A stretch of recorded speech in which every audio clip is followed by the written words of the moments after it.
Ang manugang kong trilyonaryo. Kabanata 386. Marahas na humabol si Andrew Cheng, ngunit sa isang sulok, hindi niya makita ang figure. Si Andrew Cheng ay nabaliw, tumingin kung saan-saan. Gayunpaman, nawala ang figure sa harap ng kanyang mga mata. Bakit? Si Ashley Cheng ba? Hinawakan ni Andrew Cheng ang kanyang buhok at nataranta. Ano ang problema? Biglang lumitaw dito si Miss Marjorie Lau, may mga salita sa loob nito, at sadyang nagbiro siya. Ngunit, nalaman niyang parang mali ang kalagayan ni Andrew Cheng, anong problema? Ubo. Umubo si Andrew Cheng at pinisil ang kanyang ngiti. Hinawakan niya ang ilong niya at sinabing, wala lang. Masyadong masigasig ang mga tao. Iba-ibang lahi yung mga bumalik galing abroad. Mag-ingat ka sa mga sasabihin mo kay Marian Young, wala kang dapat sabihin sa kanya. Matiim siyang tinitigan ni Miss Marjorie Lau, napakadiin. Ang asawa ko, nakauwi ba siya ng matiwasay? Kung okay lang, babalik muna ako. Sumunod si Miss Marjorie Lau, na may kaina-hinalang nakatingin kay Andrew Cheng, at nagtanong, okay lang ba? Ano ang pakiramdam mo na tila nag-aalala ka? Ngumiti si Andrew Cheng at sinabing, okay lang, oo, ang aking pagkakakilanlan, kailangan mong ilihim kay Marian Young. Sumimangot si Miss Marjorie Lau, bagamat hindi niya alam kung bakit ginagawa ito ni Andrew Cheng, ngunit hindi siya makatanggi. Kaya naman, tumango siya at sinabing, alam ko. Pagkatapos ng lahat, ang dalawa ay umalis na sa hotel at bumalik ng magkahiwalay. Kalahating oras lang ang nakalipas, sa isang malaking gym sa Kyoto. Isang lalaking nakasuot ng masikip na bodysuit ang humihila, at sa pamamagitan ng pagtingin sa kanyang mga muscular lines, alam niya na siya ay isang fitness man. Ang kanyang katawan ay napaka-estilo at puno ng enerhiya. Gayunpaman, hindi siya ganoong klase ng matipunong tao. Napakadelikado ng mga linya niya. Siya ay kabilang sa tipong payat at walang damit at may laman, at matigas at balingkinitan ang kanyang mga tampok sa mukha. Sa gym na ito, siya ay isang tanyag na tao at sikat, lalo na ang mga maliliit na batang babae na nakapaligid sa kanya sa buong taon. Hindi siya tumanggi na sumama, at nakipaglaro ng husto sa maliliit na batang babae na iyon, ngunit kapag ang maliliit na batang babae na iyon ay nais na palalimin ang kanilang relasyon sa kanya, sila ay tatanggihan niya. Sa oras na ito, may isang babaeng nakaitim na pampites sa tabi niya, na gumagamit ng yoga ball para sa pag-stretch. Ang batang babae ay may maikling buhok na hanggang balikat, napakapino, at ang kanyang mga pisngi ay manipis, ngunit ang mga kilay ay matingkad, napakapinong, at tila mayroon antok sa mata. Ang nakakapagtaka lang ay may dagger pa ang babaeng ito sa bewang. Sa gilid ng babae, isang lalaking nakasuot ng itim na vest, na may mga pasabog na kalamnan, hawak ang kanyang mga braso, nakatayo doon na parang si praise, ang kanyang mga mata ay malamig, ang ugali ng buong tao ay parang ang malamig na espada ng kaluban. Ang sabi sa mukha, huwag ipasok ang 4 na karakter. Asi, pinadala ba ng matanda si Steffi sa Shangyang? Tinapos ni John May ang mga pull-up, tumalon pababa, kumuha ng tuwalya at pinunasan ang kanyang mga kamay, na may ngiti sa kanyang mukha. Oo, pangalawang anak. Ang maskuladong lalaki na nagngangalang Asi ay tumango at nakaramdam ng panginginig sa silid na may malakas na tunog ng ilong. Well, kababalik lang ng kapatid ko galing abroad, at hindi niya naiintindihan ang maraming domestic na bagay. Siya ang pinakamagaling na humalik sa akin noong bata pa ako. Natatakot ako na baka mabuli siya sa Shangyang. Ang lalaking ito ang pangalawang master ng pamilya Chan sa Kyoto, at kapatid ni Miss Steffi Chan, si Amir Chan. Napakaligtas ni Miss Steffi sa Shangyang. Kung ang iyong pangalawang anak ay hindi mapalagay, maaari mong hayaang ipadala si Yeji. Sabi ni Asi. Oo. Umupo si Amir Chan, pinunasan ang kanyang mukha ng tuwalya, at nagtanong, narinig ko na ang pamilya ho ay nasaktan ang mga tao at pinaalis. Oo, isang makapangyarihang tao ang lumitaw kamakailan upang alisin ang pangalawang anak ng pamilya ho. Bukod dito, ayon sa mga mapagkakatiwalaang mapagkukunan, ang buong pamilya ng pamilya ho ay pinatalsik sa Northwest upang buksan ang kaparangan. Si Chong ay kumislap sa mga mata ni Asi. Hindi napigilan ni Amir Chan na mapangiti, ang batang lalaki na si Emil Ho ay kadalasang sanay sa pagiging mayabang. Sa pagkakataong ito, dapat ay natuto na ako ng leksyon. Sino ito? Tumango si Asi at nagsabi, narinig ko ang balita. Ang apelyido ng kabilang partido ay Cheng, Andrew Cheng, at asawa ni Marian Yang, chairman ng Shangyang Bicang Pharmaceutical Group. Nabasag niya ang halberd sa kanyang kamay. Ang tunay na dahilan ng bagay na ito ay alam lamang ng matanda. Ito ang kanyang impormasyon. Ibinigay ni Asi ang impormasyon sa kanyang kamay kay Amir Chan, na sinulyapan ito ng ilang beses at nabigla. Kasabay nito, ang mga mata ni Amir Chan ay kumikinang sa pananabik at pananabik. Andrew Cheng. Siya yun. Hindi nagsalita si Amir Chan. Uminom siya ng kalahating bote ng tubig sa isang hininga. Kumislap ang kanyang mga mata na may mapaglarong mga mata at bahagyang ngumiti, okay, alam ko kung sino iyon. Ay! Sa hindi inaasahang pagkakataon, ilang taon na akong walang balita sa iyo. Hindi nakakagulat na ang matanda ay napakabait sa iyo, at hinayaan si Steffi na mag-isa. Si Asi, ang pinuno ng pangkat, ay nakaistasyon sa Shangyang, maingat na binabantayan ang galaw ng Andrew Cheng at Bicang Group. Sabi ni Amir Chan, saka tumayo at diretsyong lumabas ng gym. Andrew Cheng, sa wakas nakabalik ka na. Inaasahan ko ang araw na magkikita kita. Paglingon kay Andrew Cheng, bumalik siya sa villa. Sa sala, nakita niya si Marthe Pinin na nakaupo sa tabi niya, at si Marian Yang, na nakaupo din sa gilid, nakasimangot kay Andrew Cheng. Andrew Cheng, bumalik ka na. Tumayo si Marthe Pinin, at mayroong sertipiko ng real estate sa coffee table, at direkta at malamig na sinabi niya, eksakto, nandito rin ngayon si Marian. Dapat mong bigyan ako ng isang account tungkol sa bagay na ito at idagdag muli ang aking pangalan real estate certificate. Kung hindi, sa bahay na ito huwag ka nang bumalik, lilipat ako kasama si Marian. Magkasamang lumabas. Umupo si Andrew Cheng, sinulyapan ng sertipiko ng ari-arian, at muli si Marian Yang.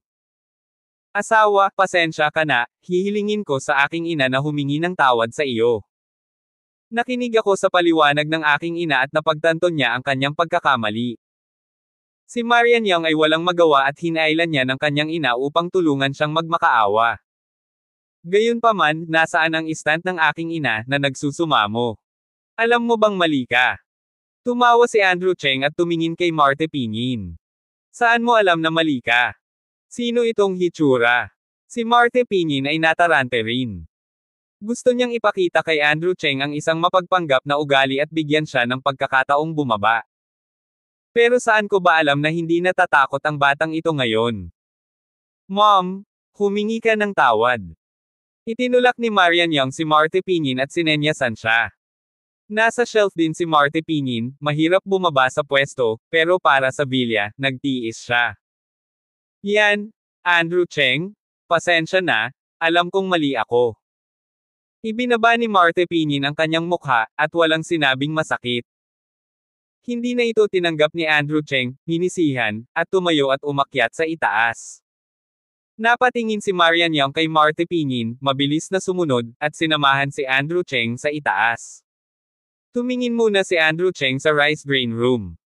Ang kanyang anak na babae ay nakatulog, matamis at mabango, na may hawak na puppet sa kanyang mga bisig.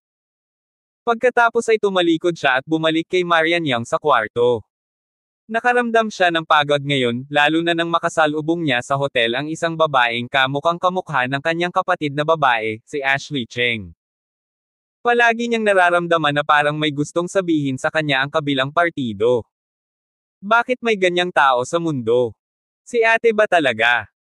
Nagpalit si Marian Yang ng maluwag na pijama, lumakad, umupo sa tabi ng kama, niyakap si Andrew Cheng ng mga balikat, at mahinang sinabi, ang kanyang asawa, ano ang mali, ang kanyang mukha ay parang may mali nang siya ay bumalik.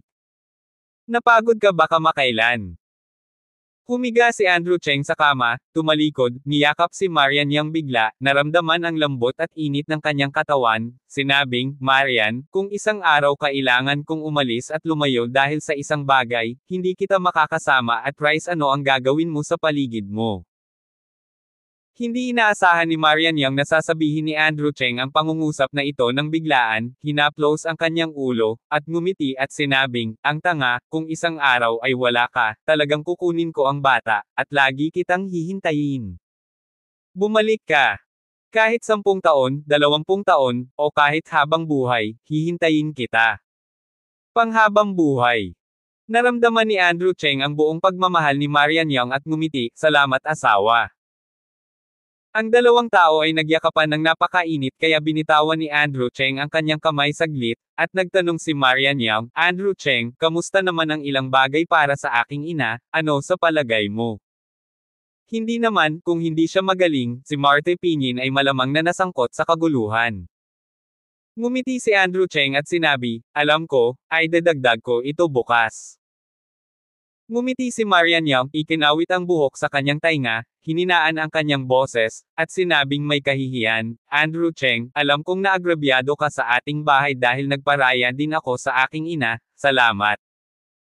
Ako minsan gusto kong makipag-trade off sa pagitan mo at ng aking ina, ngunit, hindi ko alam, talagang. Ako ay. Sa pakikipag-usap, umiyak si Marian Yang at namumula ang mga mata. Siya ay isang anak, asawa, at ina. Mahirap para sa kanya na gumawa ng ilang mahihirap na desisyon. Lumapit si Andrew Cheng at pinunasan ang mga luha sa kanyang mga mata para sa kanya, ngumiti ng mahina, alam ko, naiintindihan ko, okay lang. Pagkalipas ng ilang minuto, biglang nakatanggap ng tawag si Andrew Cheng mula kay Mr. Arlen Pei. Hinalikan niya si Marian Yang at lumabas ng kwarto patungo sa maliit na hardin ng villa. Anong problema? Tanong ni Andrew Cheng. Master, nalaman ko, ang tungkol sa binibini. Sa telepono, ang mahinahong boses ni Arlen Pei. Kabanata 387. Nagulat si Andrew Cheng nang marinig niya ito. Paano? Buhay ka pa ba? Tanong ni Andrew Cheng. Master, tungkol sa impormasyon tungkol sa binibini, muli akong nag-imbestiga at napag-alaman na ito ay artificial na ginawa. Hindi ko pa nalaman kung sino ang taong ito, ngunit makumpirma ko na ang dalaga ay buhay pa na may mataas na posibilidad. Sabi ni Arlen Pei. Buhay. Sa wakas. Basa na ng luha ang mga mata ni Andrew Cheng. Makalipas ang maraming taon, siya ay nabubuhay sa pagsisisi sa sarili. Ngayong narinig niya ang balitang ito, kahit rock-hearted siya, hindi maiwasang ma-excite siya. Check. Check it. Kahit sino ang nasa likod nito, hayaan mo akong malaman. Huminga ng malalim si Andrew Cheng, nanlamig ang kanyang mga mata, at nanlamig ang langit.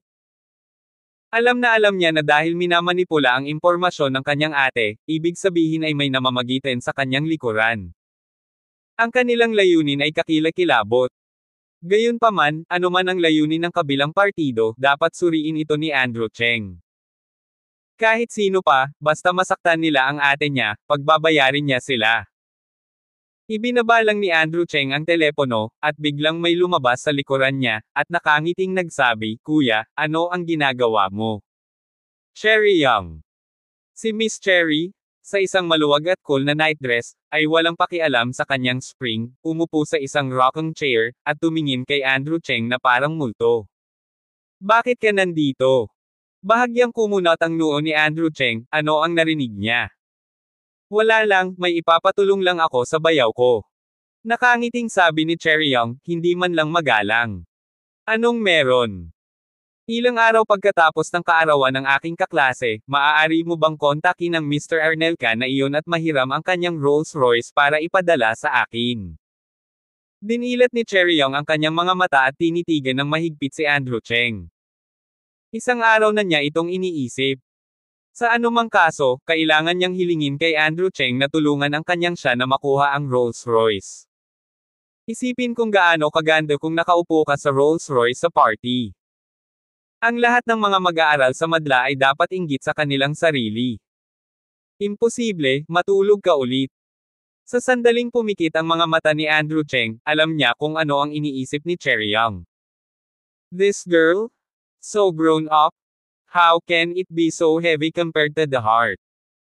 Hindi mo ako tinutulungan, tapos sasabihin ko sa pinsan. Si Cherry Young ay hindi natakot, ngunit talagang nagbanta. Sabihin mo sa kanya kung ano.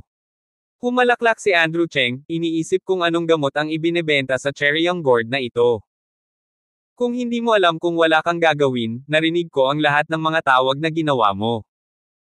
Nakataas ang bibig ni Cheryong, nagpakita ng isang nakakalokong ngiti, at mukhang kakainin ito ni Andrew Cheng. Kahit na hindi niya naiintindihan kung sino ang tinatawag ni Andrew Cheng, ngunit gabi na at tumakbo siya rito para tumawag, tiyak na may mali. Isang relasyon. It must be a affair. Nagkataon na buntis ang pinsan, at tiyak na may relasyon ang hamak na si Andrew Cheng. Kaya naman, walang sinabi si Cheryong, ngunit kusa niyang binitawan ang kanyang kamay. Bahagyang kinilig si Andrew Cheng, at narinig pa rin ito ni Cheryong. Kung paano ito gawin. Okay, I promise you, but you must keep me secret. Matigas na sabi ni Andrew Cheng. Bumangon si Cheryong at ikinaway ang kanyang dalawang malalaking puting binti. Tuwang-tuwa siya at nag-high five si Andrew Cheng. Okay, bayaw? Pero sabi mo iyan, ipapaalam ko sayo. Pagkasabi nito, umalis siya nang may pagsasabwatan. Tumingin si Andrew Cheng sa likod ni Cheryong at naghinala sa kanyang puso. Narinig ba talaga ito ng maliit na babae na ito? Ang pakiramdam na niloloko mo ang sarili mo. Kinaumagahan, madaling araw, sinigawan ni Marte Pinyin si Andrew Cheng, at dali-dali niya itong hinaila para idagdag ang kanyang pangalan. Pagkatapos ng lahat, umiiyak si Marte Pinyin at nanggugulo para panatilihin ang sertipiko ng real estate kung sakaling tanggalin muli ni Andrew Cheng ang kanyang pangalan. Si Andrew Cheng ay tamad na alagaan siya, tumakbo para kumandang, at pagkatapos ay pumunta sa Bicang. Dahil, bumalik na si Marian Yang sa trabaho, higit sa lahat dahil napakaraming bagay sa kumpanya kamakailan, kailangan niyang umupo.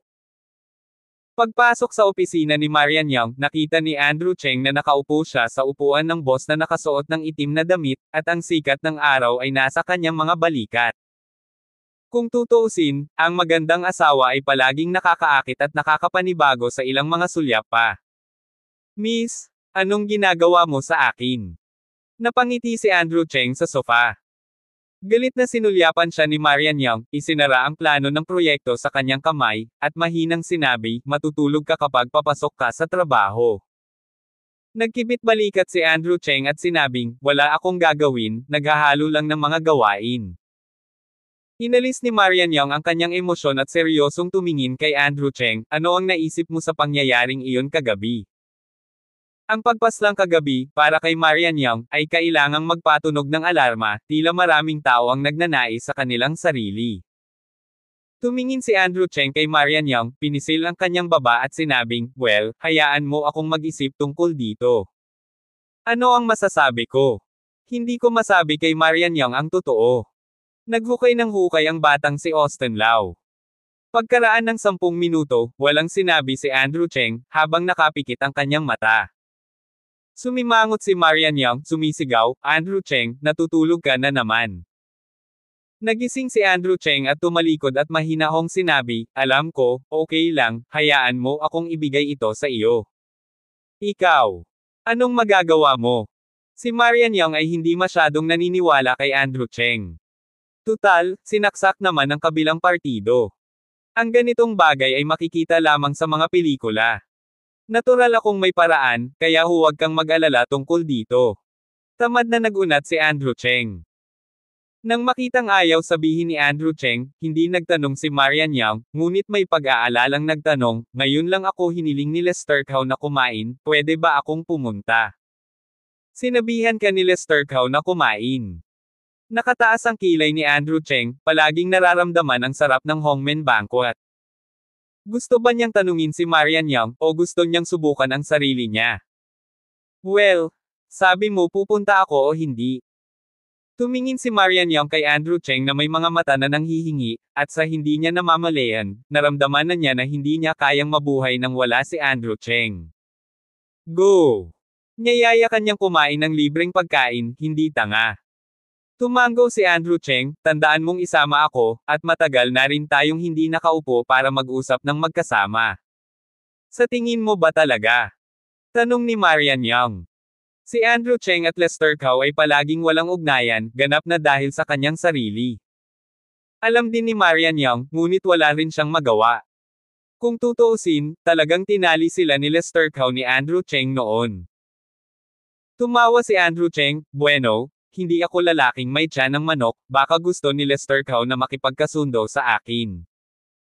Sinulyapan siya ni Marian Young at tumayo at sinabing, pupunta ako sa research room, gusto mo bang pumunta? Umiling si Andrew Cheng, pinakaayaw niya ang laboratorio, nakakainip at walang lasa. Bueno, sa hapon ay maalala mong bumalik at kunin ang mga butil ng palay para sa isang pagbisita muli. Pagkatapos magsalita ni Marian Young, dumiretso siya palabas ng opisina. Mag-ingat ka, hawakan mo ang iyong tiyan. Hindi nag-alala si Andrew Cheng. Matapos makaupo sandali sa opisina at pag-isipan ng plano, tumayo siya at umalis. Bumalik sa departamento ng marketing, tinalakay ni Andrew Cheng at ilang kasamahan ang laro tungkol sa pagkain ng manok. Maraming mga kasamahan ang nag-uusap at nagsasayaw, at biglang may bahagyang ingay na pumasok sa tainga ni Andrew Cheng. At ang sumunod ay ang bahagyang pagyanig ng buong gusali. Lindul. Nang ang aking kasamahan ay may pagdududa na sinusuri ang pinagmulan ng tunog, nakita ko ang marangal na ekspresyon ni Andrew Cheng. At sa sumunod na segundo, ang figure ni Andrew Cheng ay nawala mula sa upuan, tulad ng isang arrow mula sa string, dumiretso sa institute. Para kay Bicang, ang laboratorio ang kanilang core at pinaka-confidential na lugar sa kumpanya. Mayroong isang laboratorio para sa pagsasaliksik ng mga bagong gamot laban sa kanser, na may daan-daang milyong dolyar na ginastos dito. Bukod dito, noong huling pagkakataon ay nasaksihan din ni Andrew Cheng ang kaligtasan at high-tech ng laboratorio. Ang research room ay ang core ng Bicang Group. Ilang tao lamang sa kumpanya ang maaaring pumasok at umalis sa kalooban, at ang data ng pananaliksik at pag-unlad sa mga gamot na anti-cancer ay nasa research room. Araw-araw itong binabasa ni Marian Young sa research room. Kamakailan lang ay na-hospital at pinalitan si Song Min. Sa trabaho sa unang araw ngayon, natural siyang titingin. Lalo na pagkatapos ng pagpaslang kahapon, nagpadala si Marian Young ng staff para bantayan ang research room sa madaling araw, at ang buong research room ay nasa ilalim ng kontrol ng mga kamera. Ang pananaliksik at pagpapaunlad ng isang bagong uri ng anti-cancer ay handa ng ilunsad, at lahat ay nakatitig sa malaking cake na ito. Iyan ay malaking kita, na ang posibilidad ng walang limitasyong pag-unlad ng industriya ng parmasyutiko sa hinaharap. Sa harap ng napakalaking benepisyo, walang sino man ang maaaring manatiling gising, iyon ang pinagmumula ng toksong gumawa ng mga krimen. Palihim, laging may ilang taong nakatitig kay Bicang anumang oras, handang magsimula sa Bicang anumang oras. Ang bagong anti-cancer na gamot ni Bicang ay malinaw na interes ng mga taong iyon. Wala silang pakialam sa iyong liwanag ng araw at pagtatanggol sa seguridad. Sa kanilang mga mata, ang kanilang mga interes lamang ang nararapat sa kanilang paggalang at pananampalataya. Sumabog ang research room, ngunit dahil sa high-tech na sistema ng seguridad, hindi umabot sa lupa ang shockwave ng pagsabog ng research room. Inakala ng mga empleyado ng Bicang Group na doon lang nangyari ang pagsabog. Pagkatapos ng lahat, ito ay nangyayari tuwing 3 beses, at ang pag-unlad ng pagsabog ay malapit na, kaya't ang lahat ay hindi seryoso at nagpatuloy sa trabaho. Si Andrew Cheng lang ang sumugod sa unang pagkakataon. Alam niya ang pinagmulan ng tunog sa unang pagkakataon, research room. Pumunta lang si Marian Young sa research room. Kabanat 388. Mabilis na sumugod si Andrew Cheng sa pintuan ng underground research room, mabilis na ipinasok ang password, at nakita ang iris. Ito ang huling pagkakataon na tinulungan siya ni Marian Young na pumasok sa sistema. Kung hindi, kahit na mas malakas pa si Andrew Cheng, makakaasa lang siya sa maiinit na armas kung gusto niyang pumasok. Biglang sumabog ang laboratorio. Bagaman sa paghusga mula sa tunog, ang sukat ng pagsabog na ito ay hindi masyadong malaki, ngunit ito rin ay sapat na nakamamatay na nangangahulugan na ang karaniwang tao ay nasa gitna ng pagsabog. Matapos buksan ang 4 na pintuan sa kaligtasan ng laboratorio ng sunod-sunod, nakita ni Andrew Cheng na ang buong laboratorio ay natatakpan ng usok at hindi na makita. Ang visibility ay wala pang 2 metro. Bomba ng usok. Si Andrew Cheng ay sinanay pa rin ng Diablo na si General Manuel Chu. Ang usok sa kanyang harapan ay likas na dulot ng smoke bomb. Ang pusong nakalawit niya ay biglang lumuwag. Ang smoke bomb ay okay at hindi papatay ng tao. Si Marian Young, na pumasok sa research room sa ilang sandali, ay nanonood ng data simulation analysis. Sa sandaling sumabog ang bomba ng usok, hindi siya nataranta, pagkatapos ay mabilis na lumuhad sa lupa, at pagkatapos ay lumipat sa isang sulok ng laboratorio ng unti-unti, may mga silungan dito. Matalino ang ulo ni Marian Young, at sa sandaling iyon, tinanggal niya ang saksakan ng laboratory data U-disk. Alam na alam ni Marian Young ang biglaang pagbabago ng research room, ang layunin ng lihim na tao ay napakasimple, alinman sa sarili o ang data ng research room. Siyempre, ang data sa mga bagong anti-cancer na gamot sa computer ng research room ay naka-encrypt lahat, gamit ang pinaka-advanced na teknolohiya ng encryption sa Germany, kaya hindi nag-aalala si Marian Young. Ang paglitaw ng mga mutasayon, nakasusuklam na usok, at ang buong silid ng pananaliksik ay nasa gulo. Hindi alam ng maraming mananaliksik kung ano ang nangyari, at tumakas sila ng nakatalikod at yumuko at lumaban. Ang ganitong kalituhan ang pinakagustong makita ng lihim na panic producer. Saka lang niya mahawakan ang isda sa maputik na tubig. Bukod dito, sa ganitong uri ng kaguluhan, sa parami ng usok, ang visibility ng buong laboratorio ay naging mas mababa, wala pang 1 metro. Nagtago si Marian Young sa sulok, tinakpan ang kanyang ilong at bibig, iwinagayway ang usok sa kanyang harapan, sinusubukang obserbahan ang paligid hanggat maaari. May mga maingay na yabag at halo-halong hiyawan sa kanyang mga tainga, na nagparamdam kay Marian Young ng labis na kaba at naging mas kabado. Ang silid ng pagsasaliksik ay sarado, kahit na may kagamitan sa ventilasyon, ito ay sarado na ngayon, at ang panloob na sirkulasyon ay pinaganya, kaya maliban kung may pumunta upang buksan ang panlabas na kagamitan sa ventilasyon, kung hindi, ang usok ay hindi magkakalat ng ilang sandali. Alam ni Marian Young na habang patuloy siya sa pagdrag, mas mahirap siya. Sa maingay at magulong yapot na ito, malinaw na narinig ni Marian Young ang isang tuloy-tuloy na yabag, nakaharap sa agos, mula sa pinto hanggang sa test bench dito, at palapit ng palapit. Ayon sa sentido komon, sa oras na ito, ang mga malalaking lalaki ay dapat na desperadong tumakbo sa pintuan, at ang bilis ay dapat na magulo. Hindi ito magiging kasing steady gaya ngayon. At ang direksyon ng hakbang na ito ay napakalinaw, iyon ay, ang laboratory test bed. Ang puso ni Marian Young ay nanginig, pinisil niya ang kanyang kamao ng mahigpit, ang kanyang mga palad ay pawis. Alam niya na ang taong ito ang lumikha ng kaguluhang ito, at dumating siya sa data ng laboratorio. Hinayaan niya siyang magpahinga hanggat maaari at huminga ng maayos, dahil alam ni Marian Young na handa ang kabilang partido. Kung walang paraan, tiyak na masasaktan niya ang pumatay, kaya dapat siyang maging mahinahon upang harapin ang mga hindi inaasahang sitwasyon.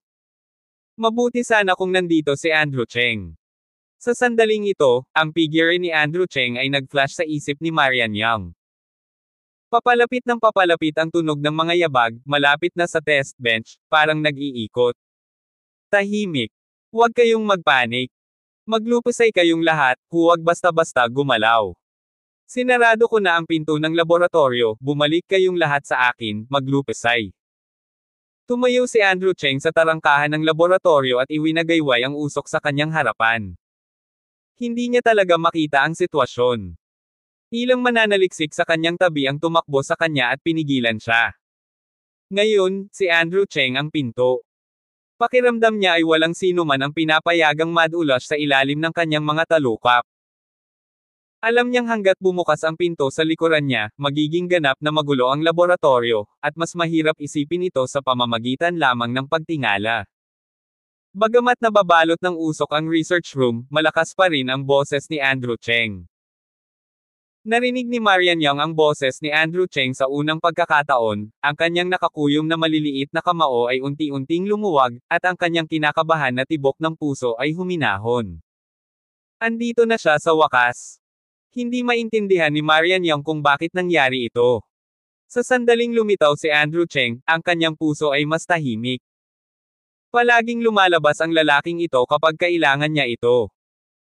Sa silid ng pagsasaliksik, ang lalaking humipo sa isda sa maputik na tubig ay narinig ang boses ni Andrew Cheng sa sandaling ito, at ang kanyang mga hakbang ay huminto lamang ng kaunti bago magpatuloy sa pagpunta sa direksyon ni Marian Yang. Biglang tumaas muli ang puso ni Marian Yang. Ang layunin ng panic maker ay napakasimple, iyon ay, lumikha ng panic, at pagkatapos ay samantalahin ang pagkakataon na nakawin ang pang-eksperimentong data sa silid ng pananaliksik. Hanggat nakukuha niya ang data, maaari siyang makihalubilo sa panic crowd at lumabas kasama ng lahat. Gayunpaman, hindi niya inaasahan na lilito si Andrew Cheng dito, na sinira ang kanyang plano at ritmo. Si Andrew Cheng ay nasa gate sa sandaling iyon, parang pader, at walang pinalabas. Ilang beses umungal si Andrew Cheng, ngunit ang silid ng pagsasaliksik ay magulo, at walang nakikinig sa kanya. Kung tutuusin, may kinalaman ito sa buhay nila. Ang ilang tao ay sumiksik patungo kay Andrew Cheng, hinailan ni Andrew Cheng ang dalawa sa kanila at napaatras, ngunit nang mahawakan niya ang pangatlong tao, isang malamig na liwanag ang biglang tumama at bigla siyang sinaksak. Leeg. Ang isang dagger na kumikinang na may malamig na ons ay parang makamandag na ahas na nakausli mula sa ambon, at itinuro nito ang leeg ni Andrew Cheng upang ipakita ang makamandag na ngipin. Napakabilis ng putok ng kalaban. Bukod dito, ang biglaang at mahigpit na pag-atake na ito, ang timing ay napakatumpak, nang malaman ni Andrew Cheng ang krisis, nabutas ng punyal ang kamisete ni Andrew Cheng. Damn! Hindi mahirap, handa ang kalaban, at ngayon ay mabigat ang usok, hindi matukoy ni Andrew Cheng ang posisyon ng kalaban, mabilis lang siyang kumikislap, yumuko ang kanyang likod upang takasan ang pag-atake ng mga lihim na tao. Bahagyang knuckle mo ng punyal ang sando ni Andrew Cheng. Hanggat siya ay nag-aalangan ng kalahating segundo, ang punyal ay tatagos sa kanyang lalamunan at papatayin siya sa lugar. Tuso at maanghang, nakakalaso ng mga putok, pumatay sa isang suntok. Ang sikretong lalaking ito ay halatang bihasa sa assassination at isang first-class killer. Napakurap ng ilang beses si Andrew Cheng at pumikit sa isang tabi, binigyang pansin ang magulo na figure sa usok. Ang lalaking pinaslang sa sandaling ito ay nakatayo sa pintuan at sumigaw ng malakas, "Mga kapatid, magmadali kayong lumabas. Dito tayo mamamatay kung hindi tayo lalabas." Gusto niyang pigilan tayo sa paglabas. Lahat ay nagmamadali. Sinamantala ng taong ito ang kaguluhan, kaya biglang nagkagulo ang kwarto. Ang ilang mga mananaliksik ay nagsimulang sumugod sa pinto sa takot, sinusubukang magmadaling lumabas sa oras na ito. Naghahanap ka ng kamatayan. Nang marinig ang boses ng lalaki, nanlamig ang mga mata ni Andrew Cheng. Sa sandaling itinaas niya ang kanyang kamay, isang pilak na punyal ang lumitaw sa pagitan ng kanyang mga daliri. Mula noong nangyari kagabi, si Andrew Cheng ay may dalang maliit na punyal. Woo! Itinaas ni Andrew Cheng ang kanyang kamay at ipinutok ang punyal, tuwid ang figure. Kasabay nito, dinadaya ng lalaki ang kanyang sarili, na may dalang punyal sa kanyang kamay, at muling hinampas sa leeg ni Andrew Cheng. Ilang metro lang ang distansya, sa isang iglap dadating na. Oo naman, isa itong first-class killer. Ngunit, sa kasamaang palad, nakilala niya si Andrew Cheng. Pumutok na ang punyal ni Andrew Cheng. Ang pumatay ay maaaring hindi kailanman nakaligtaan, kaya kapag kaharap si Andrew Cheng, siya ay napaka-relax. Iniisip na madali niyang malulutas si Andrew Cheng, at mabilis na kumuha ng punyal at sinaksak. Dahil pinag-aralan niya ang lahat ng mga taga-bikang, at lahat ng iyon ay walang kwentang basura. Gayunpaman, ang figure ng pumatay sa usok ay nakuhanan ni Andrew Cheng. Sa lupa kung saan ang punyal ay wala pang isang suntok ang layo mula sa leeg ni Andrew Cheng, ang punyal ay huminto sa himpapawid, hindi nakasaksak ng 1 pulgada pasulong. Dahil sa kamao na may hawak sa malamig na punyal, natusok ito ng pilak na punyal sa sandaling ito. Pamamanhid. Nawalan ng malay. Takot na takot ang pumatay sa kanyang puso. Hindi pa siya nagkaroon ng ganoong miss at sinubukang isaksak pasulong, ngunit hindi ito pinakinggan ng kanyang kanang kamay. Ngumisi si Andrew Cheng, hawak ang punyal gamit ang kanyang backhand, isang backstab, ang punyal ay agad na tumagos sa kamao ng pumatay, at naglabas ng maliwanag na pulang arko sa hangin. Bigla. Andrew Cheng. Sigaw. Boses iyon ni Marian Yang, napakadelikado niya. Kabanata 389. Si Andrew Cheng ay nababalisa, ngunit ang mamamatay na nasa harapan niya ay halatang hindi papayag na umalis si Andrew Cheng ng madali. Pinagmasdan ng pumatay ang kanyang mga palad na tumusok at umagos ang dugo. Alam na ng killer na natalo siya, ito ang unang beses na natikman niya ang lasa ng kabiguan, at pagkatapos ay malamang na mamatay ito. Ngunit alam niya na kung hindi nila makumplito ang gawain, mamamatay sila kapag bumalik sila. Sa makatuwid, magagawa lang niya ang lahat para hawakan si Andrew Cheng at tulungan ang kanyang mga kasama na manalo ng oras. Ang kanilang aksyon ay pinlano ng mabuti, at naisip nila na ang gawaing ito ay madaling makumplito, ngunit sino ang mag-aakala na ang pagpatay kay Andrew Cheng sa kalagitnaan ay halos ganap na nabaligtad ang kasalukuyang sitwasyon. Sa kabutihang palad, sila ay nagplano ng detalyado. Sa operasyong ito, 2 tao ang ipinadala, isa upang maghanap ng data ng pananaliksik, at isa upang maging responsable sa palihim na pagpapadala ng sipol. Kung hindi dahil sa biglaang pagsulpot ni Andrew Cheng na gumulo sa sitwasyon, baka hindi nalalabas ang killer na ito ngayon, na ibunyag ang kanyang pagkatao. Nagtago siya sa dilim, naghihintay ng pagkakataon. Ang orihinal na ideya ng pumatay ay napakasimple, mabilis na nalutas si Andrew Cheng, at pagkatapos ay nakahanap ng pang-eksperimentong data sa kanyang mga kasama. Nag-observe sila sa laboratorio na ito sa loob ng maraming araw, karaniwang inisip ang lahat ng mga ruta, at kinalkula rin ang lahat ng biglaang ang sitwasyon, hindi lang inaasahan na may lalabas na tulad ni Andrew Cheng. Lumilitaw ngayon na ang kanilang mga pagkakataong makatakas ay lubhang nabawasan. Nagalit si Andrew Cheng at biglang bumaril, sinipa ang isang mabangis na mamamatay na nagtatago sa dilim, pinalayas siya ng direkta. Tiniis ng killer ang matinding sakit sa kanyang tiyan, at nang maisip niya ang kanyang panlaban, natapakan niya ito. Iklik.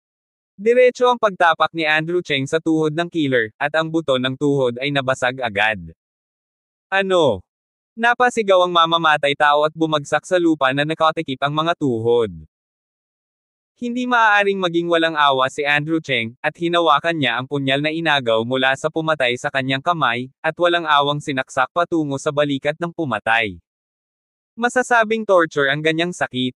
Namatay on the spot ang killer. Hinaila siya ni Andrew Cheng at kinaladkad sa isang tabi. At lahat ng ito ay nangyari lamang sa maikling panahon. Hindi nagpatagal si Andrew Cheng dahil hindi niya alam ang sitwasyon ni Marian Yang. Sa paghusga sa reaksyon ng mamamatay ngayon, malinaw na hindi niya kayang talunin ang kabilang partido, ngunit ang kabilang partido ay lubos na sapat upang ipakita na mayroong higit sa isang mamamatay sa silid ng pananaliksik na ito. May mga kasama rin siya. Si Andrew Cheng ay nagmamadaling pumunta sa air conditioning button sa isang araw, at mabilis na binuksan ang ventilation system. Di nagtagal, naubos ang usok sa research room. 10 minuto ang nakalipas. Sa core research room, si Marian Yang ay nanginginig sa sandaling ito, at malinaw na naramdaman niya na ang tuloy-tuloy na mga yabag ay palapit ng palapit sa kanya. Sa gap ng laboratory instrument, kitang-kita niya ang isang pares ng mga lalaki na nakasuot ng itim na leather na sapatos at mga lalaking may asul na pantalon na nakatayo sa harap ng instrumento. Naramdaman ni Marian Yang na nagkamali siya, hindi siya dapat manatili dito, dapat ngayon lang siya maubusan ng problema. Well ngayon, napakadelikado ng sitwasyon niya, kung mahanap siya ng kabilang partido, siguradong mamamatay siya. Sa oras na ito, ilang mga hiyawan ang naganap sa direksyon ng gate ng laboratorio. Ito ay nagpang-inig kay Marian Yang, at ang kanyang puso ay naging mas tense. Hindi niya alam kung anong nangyari doon. Ang kabilang partido ba ay hindi mahanap ang pang-eksperimentong data at naging galit na nagsimula siyang pumatay. Tumunog ang hiyawan, at ang figure sa research room ay tumigil saglit, na parang nag-aalangan, at pagkatapos ay nagpatuloy sa paglalakad patungo sa lugar kung saan nagtatago si Marian Yang.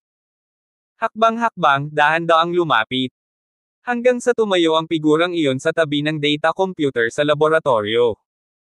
Ang lalaki ay nagbigay ng malungkot na panunuya, kumapa sa computer saglit, pagkatapos ay nakasimangot, nanunuya, "Damn. May password." Ang figure na ito ay may malalim na pagsimangot, dahil ang computer sa laboratorio ay talagang nagdagdag ng isang password. Ngunit ito ay normal din, kung tutuusin, ito ay maaaring maiugnay sa lahat ng datos ng pananaliksik ng mga bagong gamot laban sa kanser ng Bicang Group. Sa kabutihang palad, ang kamay na ito ay inihanda bago siya ipadala ng organisasyon, dahil siya ay isang computer master. Ito ay hindi isang bagay ng pag-crack ng pangkalahatang setting ng password, kahit na ito ang pinaka-advanced na sistema ng password sa mga banyagang bansa, sinubukan niyang i-crack ito. Ang password ng computer na ito ay dinisenyo ng isang dayuhang koponan na espesyal na inimbitahan ni Marian Young, ang kadahilanan ng kahirapan ay hindi maliit. Kahit na dumating ang isang computer hacker, kailangan ng maraming enerhiya upang makrack ito.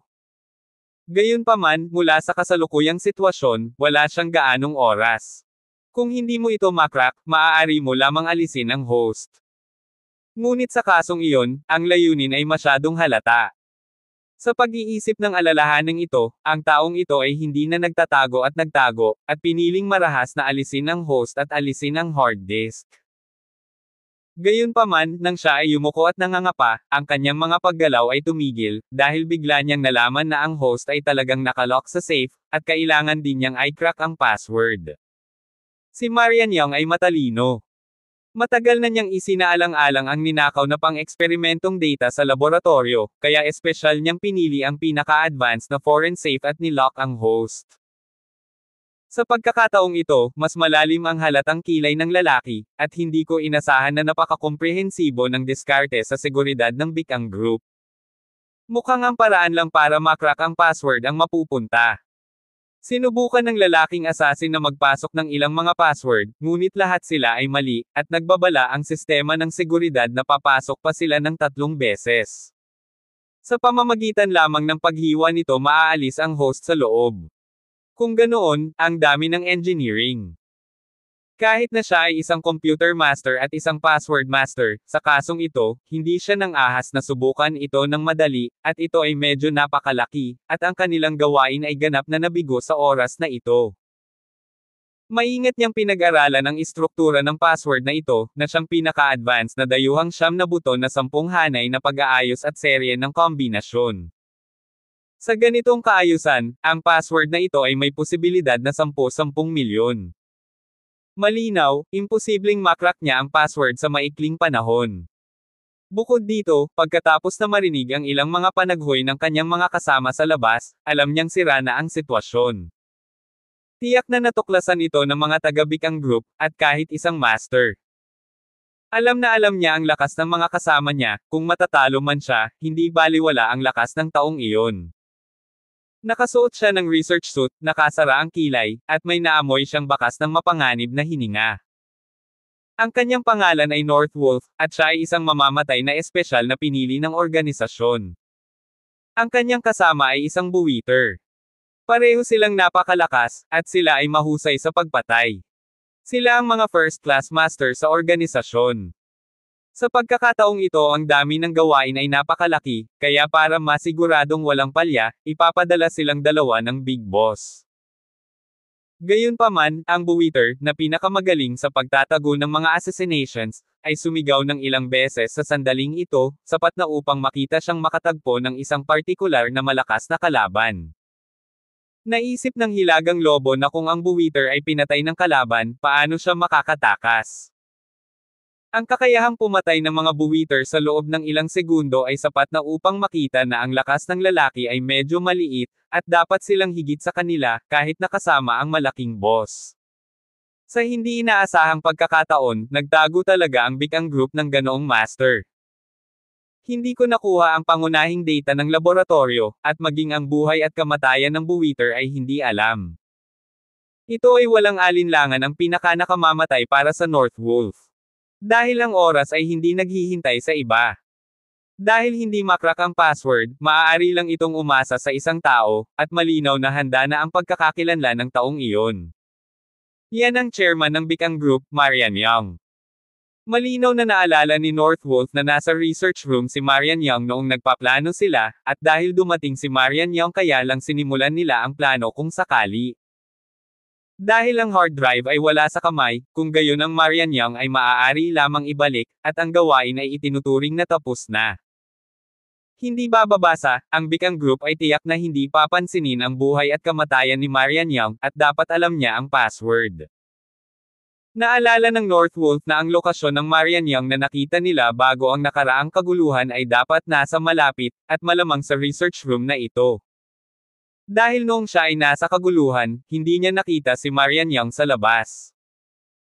Sa pangkalahatan, kapag may kaguluhan sa laboratorio, ang mga security guard na iyon ay dapat protektahan si Marian Young sa unang pagkakataon, at ang mga security guard sa labas ay naghahanap ng mga tao kapag nangyari ang kaguluhan. Ang sagot ay halata. Ang Northwolf ay galit na galit sa sandaling iyon. Sinipa niya ang safe, inilabas ang hindi kasiya siyang damdamin, at pagkatapos ay tumingin sa paligid na may malamig na mga mata. Sa sandaling ito, ang usok sa silid ng pagsasaliksik ay halos tinanggal, ang kakayahang makita ay halos 4 o 5 metro, at mayroong isang unti-unting malinaw na kalakaran. Ikinuyom ni Marian Young ang kanyang mga kamao ng mahigpit sa sandaling ito, nagtatago sa sulok ng eksperimental na instrumento, ngunit hindi niya naiintindihan ang tunay na pagkakakilanlan ng tao sa laboratorio na ito sa sandaling ito. Ang mga mata ng Northwolf ay sumulyap sa lahat ng nasa paligid niya, at sa isang iglap, bigla siyang nakakita ng dagdag na tip ng sapatos sa sulok ng eksperimentong instrumento. Kabanata 390.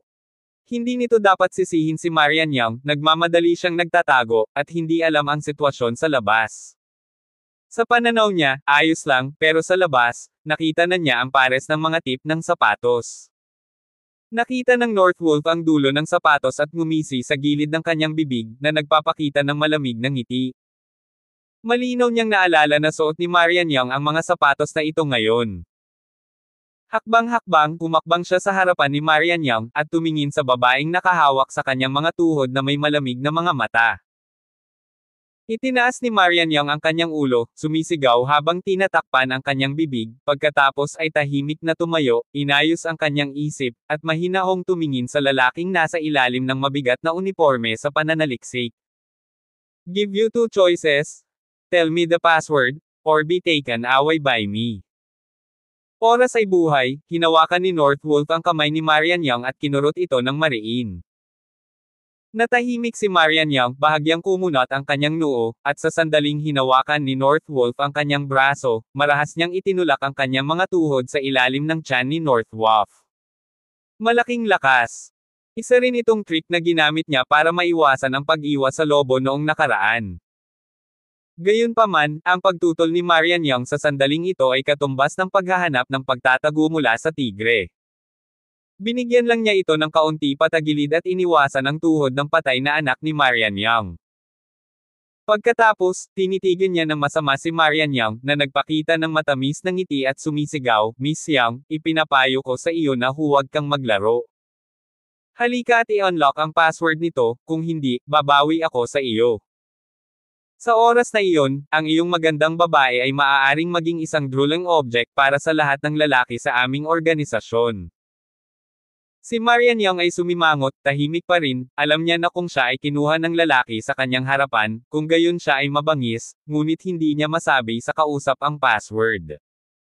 Kasi, part research and development project ito ng buong kumpanya niya. Ito ang pundasyon ng pagpasok ni Bikang sa industriya ng pharmaceutical sa hinaharap. Ang data ng pananaliksik at mga pamamaraan ng synthesis ng mga bagong anti-cancer na gamot ay binuo ni Marian Young at ilang mga eksperto sa grupo. Ito ay hindi lamang ang pag-asa ni Bikang, kundi pati na rin ang pag-asa ni Marian Young. Kung sinabi ni Marian Young ang password ng computer sa taong nasa harap niya, hindi malalaman kung hahayaan ng lalaki si Marian Young na maipasa ang password ng madali. Sa makatuwid, si Marian Young ay dapat tretuhin ng may pag-iingat, hindi niya madaling ibigay ang password. Bilisan mo. O papatayin kita ngayon. Ang Northwolf mismo ay napakalinaw na ang pagkuha kay Marian Young ay isang paraan lamang para takutin siya.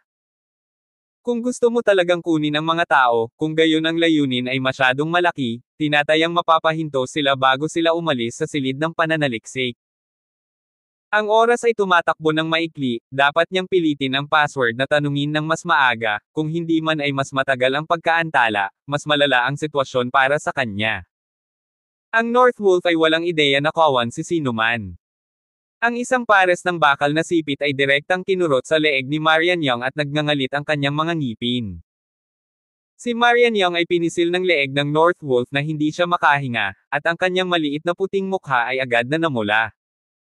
Masyadong bastos ang pakikitungo ni North Wolf sa kagandahan, na nagparamdam kay Marian Young ng banta ng kamatayan. Gusto niyang huminga, ngunit hindi siya makahinga. Give you the last chance to say nothing. Kung hindi mo sasabihin, sasakalhin kita ngayon. Ang kamay ng North Wolf ay dahan-daang nagdagdag ng gravity, at malaking bagay na sakalin si Marian Young dito, at pagkatapos ay sumabog ang buong Underground Research Institute. Sa kasong ito, kahit na hindi nakuha ang mga pamamaraan ng datos at synthesis, walang kabuluhan si Big Ang. Hinawakan ni Marian Young ang mga kamay ni North Wolf gamit ang dalawang kamay, ngunit kahit anong pilit niya, hindi niya mabuksan ang malalaking kamay na parang sipit na bakal. Naramdaman na niya na seryosong nawala ng oxygen ang utak niya. Marian Young sa sandaling ito, gaanong pag-asa ang figurang iyon na lumitaw sa kanyang harapan. Andrew Cheng, iligtas mo ako. Paulit-ulit na pina-flash ni Marian Young ang figurang iyon.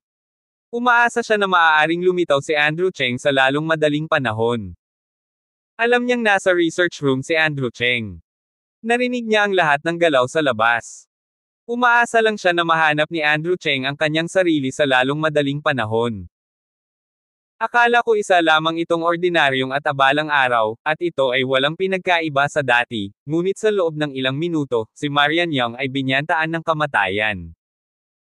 Sa sandaling ito, ang lahat ng usok sa silid ng pananaliksik ay naubos, at si Andrew Cheng ay nagkataong nasa labas ng laboratorio. Sa huling sinag ng usok, si Marian Young ay malinaw na nakitang kinurot ng isang lalaking nakasuot ng research suit. Pulang-pula ang puting nyebe na mukha. Bis! Isang walang pangalan na galit ang biglang sumulpot sa puso ni Andrew Cheng at tuluyang nag-apoy sa kanya. Nang makita niya ang tagpong ito, lubos na nag-alab ang galit sa kanyang puso, at tila may dalawang apoy na nagninanga sa kanyang mga mata. Lumipad ang isa at sinipa ang glass protective door ng laboratorio, at direktang binasag ang layer ng protective glass na iyon. Makikitang nag-aapoy sa galit si Andrew Cheng. Sumugod si Andrew Cheng at tumayo wala pang 2 metro ang layo mula kay Marian Young. Nang makita ni Marian Young si Andrew Cheng sa kanyang mga mata, sa wakas ay naramdaman niyang may pag-asa siya sa buhay. Kung wala siya, siguro tapos na ang lahat. Narinig ng North Wolf ang tunog ng pagkabasag ng salamin, at mabilis na binitawan ang kamay ni Marian Young, na huminga ng malalim at naramdaman ang sariwang hangin na bumubuhos sa kanyang mga baga. Si Marian Young ay lubhang nawala ng oxygen. Sa sandaling ito, matamlay siyang nakaupo sa lupa, humihingal. Espesyal ang sitwasyon ngayon, at wala siyang pakialam sa tensyon at takot. Sa pagbabalik tanaw sa sandaling ito ay kakilakilabot, at mayroon pa ring ilang mga pagkabigla. Ang hilagang lobo ay lumingon ng husto, at nakita ang isang punyal na tumusok sa kawalan, at sinaksak ang sarili ng diretsyo. Nakita rin niya ang isang pares ng eskarlate na mata, na may nagngangalit na galit. Kamatayan sa korte. Ang bawat tao'y may reverse scale, at si Andrew Cheng ay natural na mayroon ding reverse scale. Si Marian Young ang kanyang anti-scale, kung gusto mo siyang guluhin ng buhok, dapat mong bayaran ang presyo ng dugo. Nang makita ni Andrew Cheng ang North Wolf na tinatrito si Marian Young ng labis na walang pakundangan, naramdaman ni Andrew Cheng na ang buong tao ay galit na galit, kumukulo, at tanging ang salitang pagpatay sa kanyang mga mata. Sa isang iglap, ang kamay na bakal ni Andrew Cheng ay matigas na humampas sa dibdib ng North Wolf. Boom! Sa isang suntok lang, tuluyan nang bumagsak ang dibdib ng North Wolf. Ang pangalawang suntok ay nahulog kasama nito. Malapit na ang ikatlong suntok. Pagkatapos ng 3 suntok, ang mga tadyang ng North Wolf ay nabali lahat, kahit na dumating ang kanyang mahiwagang fairy, hindi ito maliligtas.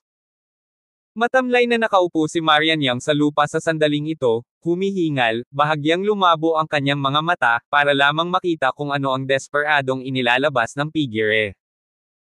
Ang hilagang lobo ay nahulog sa pool ng dugo, at hindi kailanman ipinikit ang kanyang mga mata hanggang sa siya ay namatay.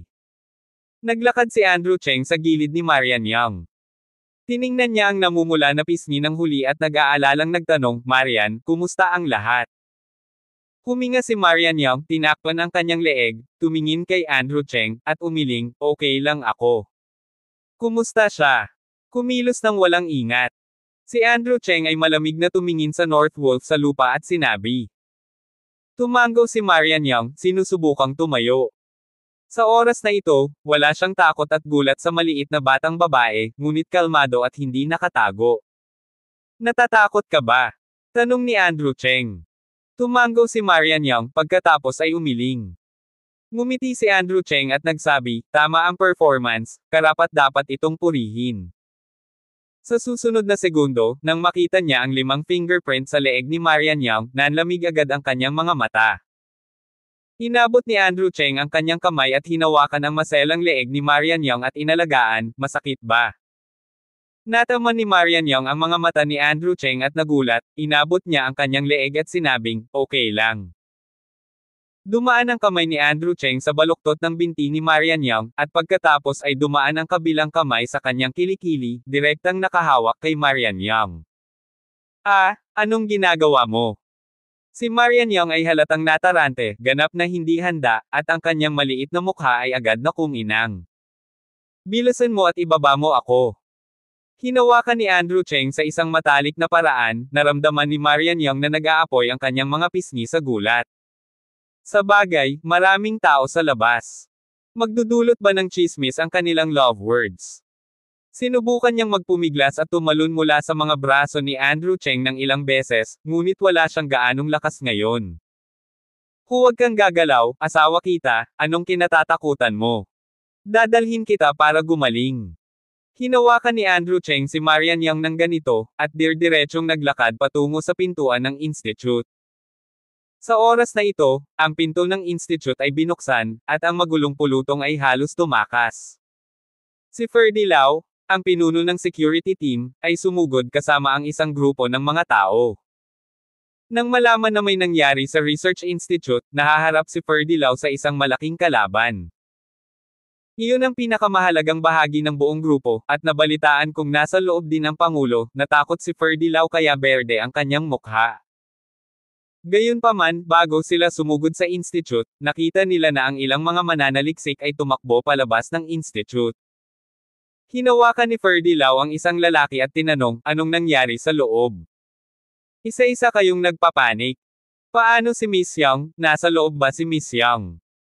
Abangan ang mga susunod pang kabanata ng Ang Manugang Kong Trilyonaryo. For more updates, please subscribe to my YouTube channel and don't forget to like and share. Thanks for your support.